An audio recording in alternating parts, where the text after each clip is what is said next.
৬ দফা দাবি আদায়ে মহাসমাবেশ থেকে সরকারকে ৪৮ ঘন্টার আলটিমেটাম দিয়েছে পলিটেকনিক শিক্ষার্থীরা। সরকারের দাবি না মানলে লং মার্চ টু ঢাকা কর্মসূচি পালন করার হুঁশিয়ারি দেন তারা।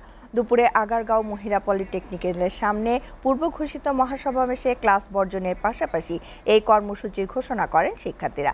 তারা জানান দীর্ঘ ৮ মাস ধরে আন্দোলন করলেও সরকার তাদের দাবি আমলে নিচ্ছে না, বরং তাদেরকে সরকার রাস্তায় নামতে বাধ্য করছে। সঞ্জিদা প্রিয়র প্রতিবেদন। রাজধানীর আগারগাঁয়ের নতুন সড়কে মহিলা পলিটেকনিক ইনস্টিটিউটের সামনে কারিগরি ছাত্র আন্দোলন বাংলাদেশের ব্যানারে ৬ দফা দাবি আদায় ও কুমিল্লায় শিক্ষার্থীদের ওপর হামলার প্রতিবাদে মহাসমাবেশ করে পলিটেকনিকের শিক্ষার্থীরা। সমাবেশে শিক্ষার্থীদের দাবি দেওয়া সম্মিলিত বিভিন্ন প্ল্যাকার্ড হাতে নিয়ে স্লোগান দিতে দেখা যায়।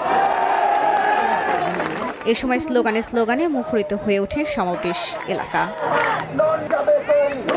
শিক্ষার্থীরা বলেন, জুনিয়র ইনস্ট্রাক্টর পদে ক্রাফট ইনস্ট্রাক্টরদের পদোন্নতির হাইকোর্টের রায় বাতিল সহ ক্রাফট ইনস্ট্রাক্টর পদবি পরিবর্তন করতে হবে।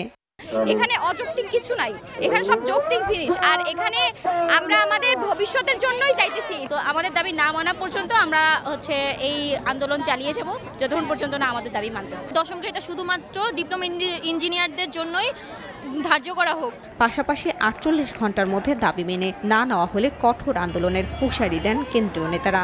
আমাদের ততটুকুই দিন, আমরা তো অতিরিক্ত চাইছি না।